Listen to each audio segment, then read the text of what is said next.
Probably be able to figure out all of the, like, income to debt requirements and all the different programs that are out there. You're not, like, a lot of lenders don't even understand them. Tina, I don't know, I had this off, sorry.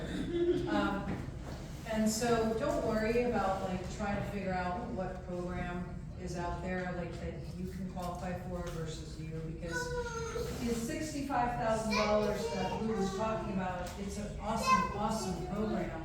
But the truth is, only a small percentage of people can get it, because there's a few things about it. First of all, if you do qualify for it, you would be silly not to get it, because it's like a tremendous amount of money, and it gets your loan amount down, which makes your payment a lot lower, right? Which makes the house affordable, okay? So first of all, if you do qualify, you can go to the next slide. You should get that program. But many people don't qualify, and they don't qualify because they either make too much money, or they are buying a house like that's above the sales price, or they can't qualify for the home that they actually want to buy because of the income to debt ratios required on that program. So I will go through all the different programs with you and help you make a decision as to like, okay, do I want this program? Because with this program, I only qualify for a 225 house, and I can't find a 225 house. So I need a $300,000 house. But if I get the $300,000 house, my payment's going to be higher because I'm not going to get as much money. What do I want? Do I want to continue to look for a 225 house, or do I want this $300,000 house? Can I live with this payment? Does that make sense? Mm-hmm. Yeah. So, I mean, you're buying real estate. If you can buy real estate, it's the single best investment on earth is earth. And there's not enough homes available for the people that want them. It's supply and it's demand, and you have this like special, like sort of perfect storm right now. Interest rates have been higher than what they were a few years ago. They're not coming down and crashing anytime soon. In fact, I don't anticipate with this current administration that was just voted in, nobody feels like rates are going to tank. They're not. In fact, they could just stay where they are. They can go up. They're probably going to come down somewhere around 3/4 of a point or so in the next year. And when they do come down, people have been waiting for this. What's going to happen is that you're going to have a lot more people come into the market. And what happens when more people are looking at this house? You have 10 people looking at this house instead of one. Okay, the price on this house is going to go up because you want that house, and so do you, and you're going to pay $10,000 more than list price, and so the house price is going to go up. So if you can buy real estate, you should buy real estate. In fact, if you buy a piece of real estate and then you can rent that property and buy another property, you should do that too. Okay? So that's how you're going to make a lot of money. The only other way you can make a lot of money in America is if you start and sell a business, which, like, to me is really hard, like, to imagine, right? Like Elon Musk, right? He developed PayPal and he sold it for, I don't know how many billions of dollars, right? He developed Tesla, and then he only had 4 weeks left of payments to keep that whole company alive, and he put in all of this money. He had a lot of money, $40 million, and he got that company, and now it's worth $800 billion. I don't know how to do that. Yeah, but he came from a poor family, so I'm not gonna like build a company Talk about somebody that's broke. a lot of money and sell it, right?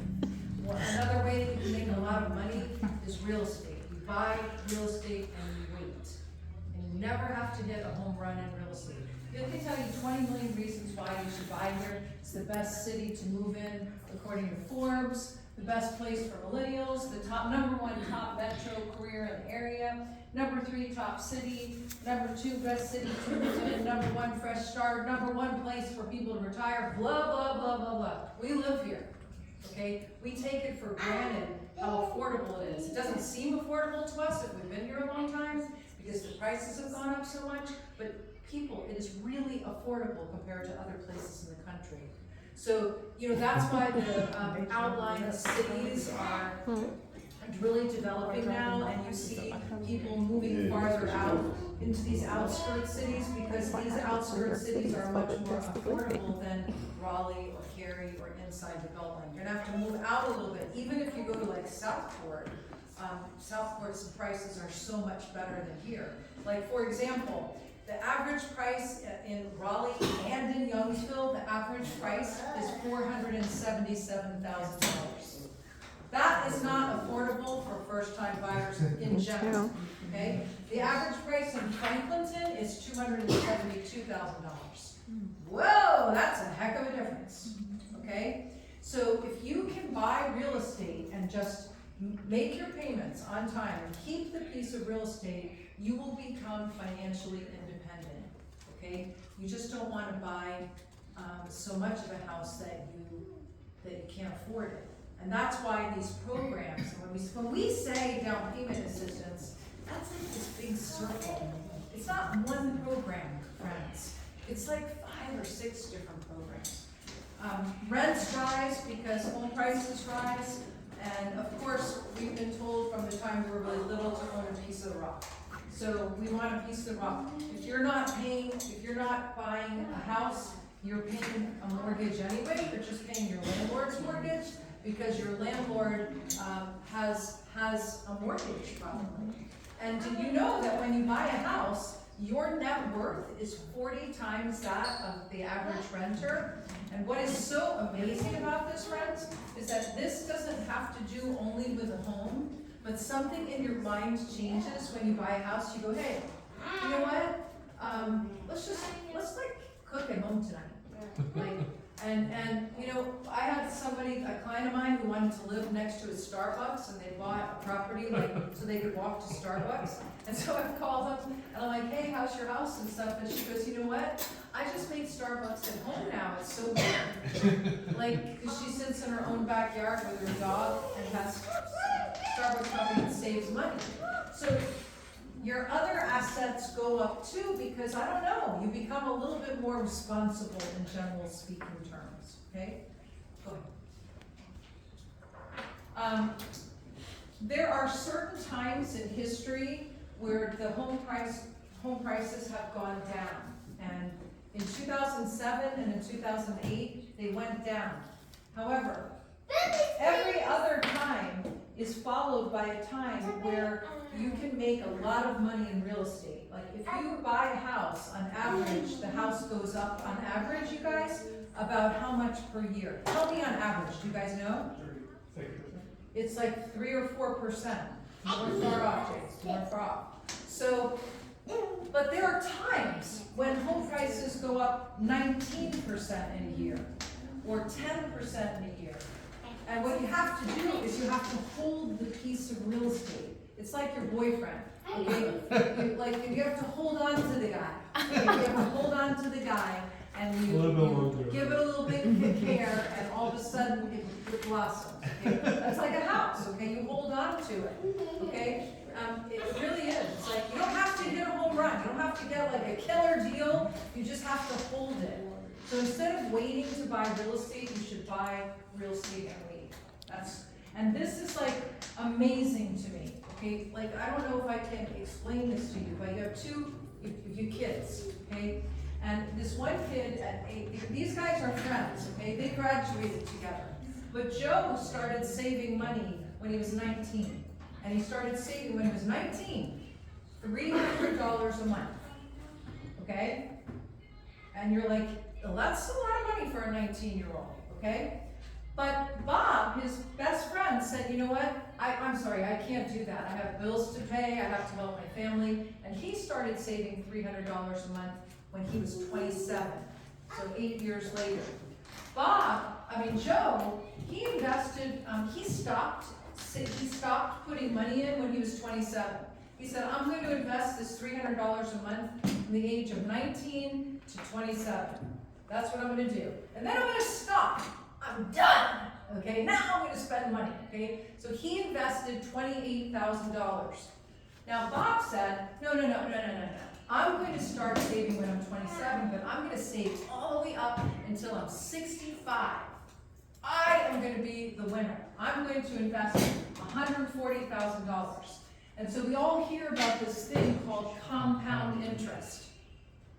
Okay? And what we don't understand is if we just leave the money there in place, Tina, will you show them who's the winner here? People are going to say, well, no, Amy, Bob's the winner. Okay? It's actually Joe if you press enter. Joe is going to have more money in that retirement account than Bob because he started way earlier and he let it sit there. And that's what I'm trying to tell you about a house. It doesn't matter that you buy your dream home.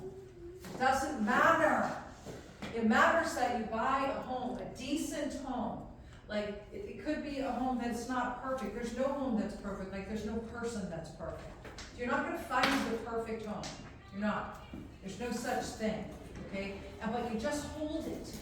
And if you hold it and you maintain it, it will make money for you. It'll make a lot of money for you. You can switch sides.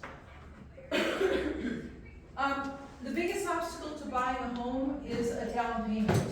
And there's this millennial population has been waiting to buy a home. And the millennial population, so many of them are using these circle of down payment assistance programs. They are using these programs because they haven't been able to save a whole bunch of money. And this is giving them $15,000, okay? The money can go towards their down payment. You were asking a lady up here, one of you was asking about what can it go towards? It go towards your down payment, your first month's mortgage, your property taxes, your closing costs. And Tina mentioned you still need some money to buy a house. Like you probably need $3,000, $4,000, $5,000 at minimum to buy a house. Like if you're going to rent an apartment, can you move in with nothing rents? Can you? Like no, what do you need when you go and rent an apartment? A first month and a security deposit. And the average rent in Raleigh's $2,000. So somebody has to come in with $4,000. If you can buy a house, that's what you need to buy a house, right? Next, you can go next slide. There's 4 down payment assistance programs, at least 4. There's the one Luke talked about, which I'm not going to touch on again, okay, right now.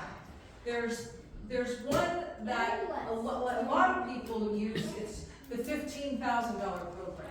And what's great about this program is that the maximum sales price is $490. And guess what? The maximum income, friends, is like $130,000. Okay? It's not $68,000. It's not $70,000. So it's a decent amount of money. There's also a home buying program where you don't have to be a first-time home buyer. In fact, you can even own another house, and they will still give you down payment assistance. They just don't give you as much, okay?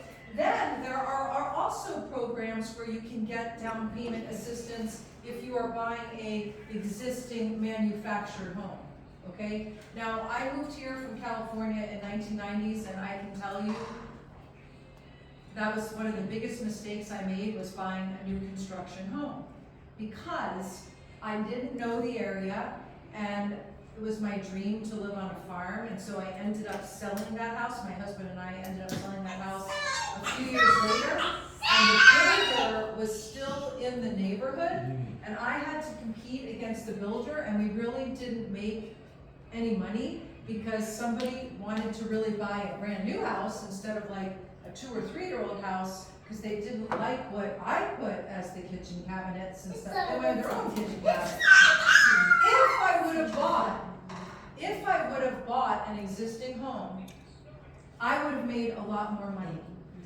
Okay? So I'm not an advocate of always buying a brand new house. Although if you do buy a brand new house, as Tina's mentioned, there's some terrific incentives right now. And it's a lot easier with the DHIC program because we don't need a property inspection. Hey! But, okay, let's go to the next slide. Or you can come up on the stage. Would you like to come up here? And you can dance for us. How about, no, you come up here, you dance for us, and you could like yell and everything. Would you like that? No? I know. Okay. So this program is a really good program. So you go, okay, well, I don't want somebody to pull my credit, but I want to know how much I qualify for. They don't go really hand in hand.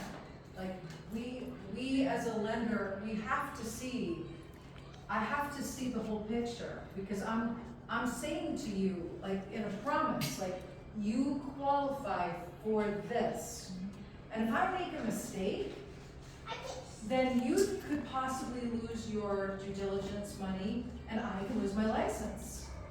So we don't make mistakes on that. Like we're like, I'm sorry, but we need your pay stubs and your W-2s and your bank statements. And most people, when they get approved, they don't have all the money. In fact, 99% of them don't have the money. But we approve them subject to getting the money, or to getting their tax refund. That's going to happen in the next couple months, right? Or to getting their bonus at work, or to getting their gift from their dad, or whatever, okay? So, don't worry about being perfect, okay? And don't worry about having a 640 score, because if you don't have a 640 score, we're going to coach you and find a path to yes. In fact, we have a program called Go Prime Rewards that you can enroll in, and you can do a soft pull on your credit every single month, and you will get credit tips, and you will actually get like points, like it's like a game almost, we call it a game, and you get points for paying your rent on time, and you get points for like opening up a savings account, or you get points for paying down a debt, and then you can use those points towards closing cost credit once you're ready to buy. So there's lots of different coaching programs out there that help you build the confidence and get ready to buy a house, okay? This program, I know Lou's already talked about it.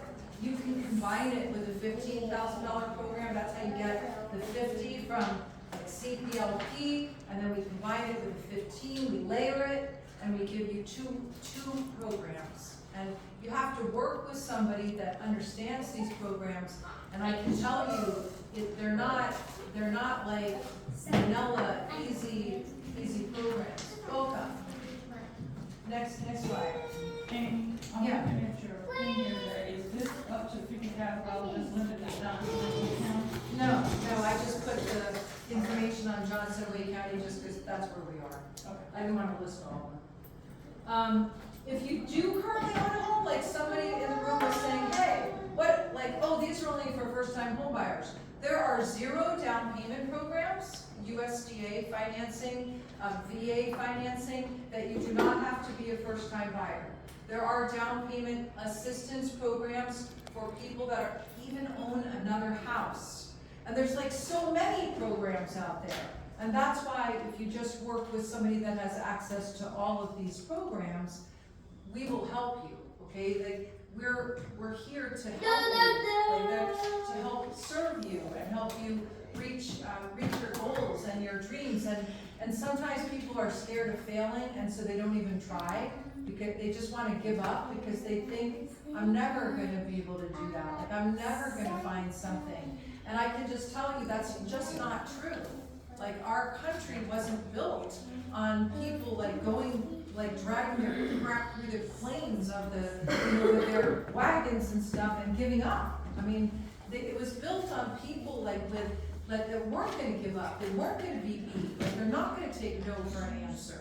And that's why you work with somebody like Tina, because she's been through that. Like, she's been through the trenches, and she'll fight for you and search for you until the end of time. Like, that's what she'll do.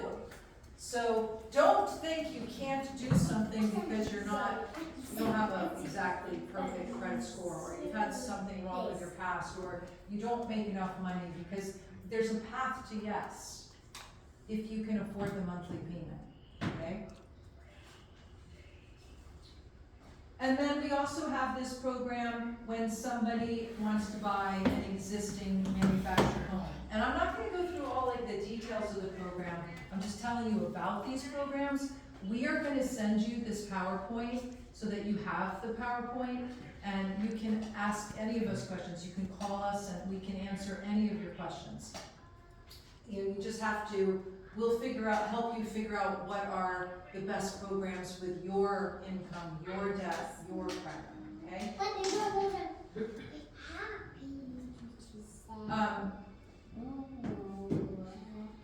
They interviewed a few months ago, 100 of the top, housing experts in America. And they said, what do you think is gonna happen in the next 5 years? This was before the presidential race. And a whole bunch of them, most of them said, the most optimistic people said, in the next 5 years, I think home prices are gonna go up 40% in the next 5 years. Well, they done did that. That's the most optimistic. And then most of the least optimistic, the negative people, they said, no. I only think home prices are gonna go up 10% in the next 5 years.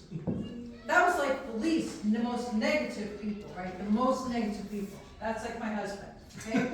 Most of the pack said, though, I think home prices are gonna go up 25%. Now here's my point, friends. Not one person, not one entity said, do they think home prices are going down?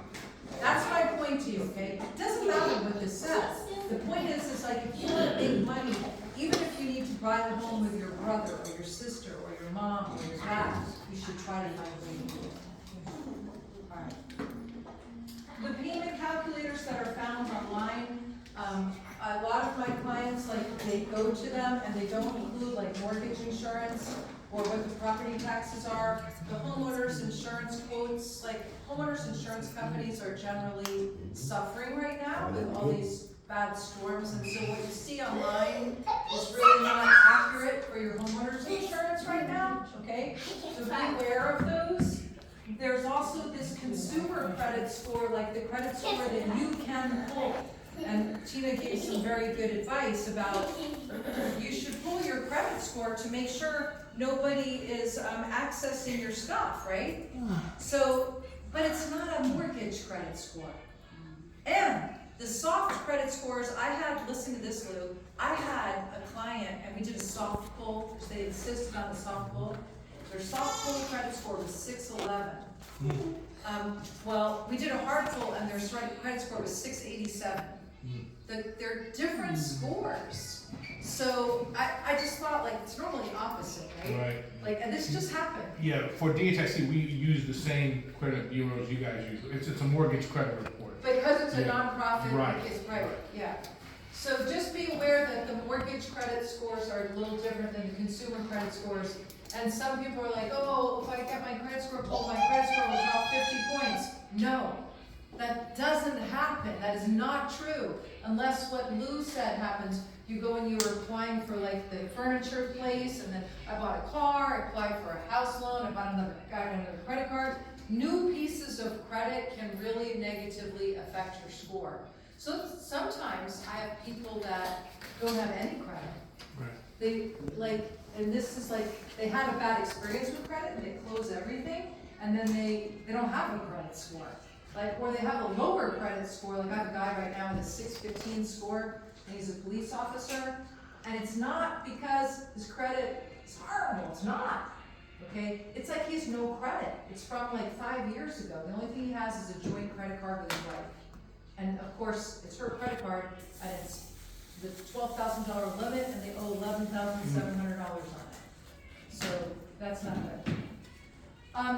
The pandemic has allowed a lot of people to work from home, so that's why the outskirt areas are growing. There's a lot of pent-up demand because during the pandemic, even though it ended a few years ago, a lot of first-time buyers could not buy because of the huge bidding wars and amount of money they had to put down. And then interest rates went up, so then all of you guys sitting here that are first-time buyers are like, I want to buy a house, but you haven't bought. And you have this window of opportunity now where you don't have a lot of competition. We really don't know what President Trump is going to do, but he has assigned Elon Musk to drop the federal budget from $7 trillion to $5 trillion. And Elon Musk was quoted in the last week saying The American people need to feel pain. They need to feel pain, and so he. We ain't feeling enough pain now. I know, right? $2 billion cut to the budget.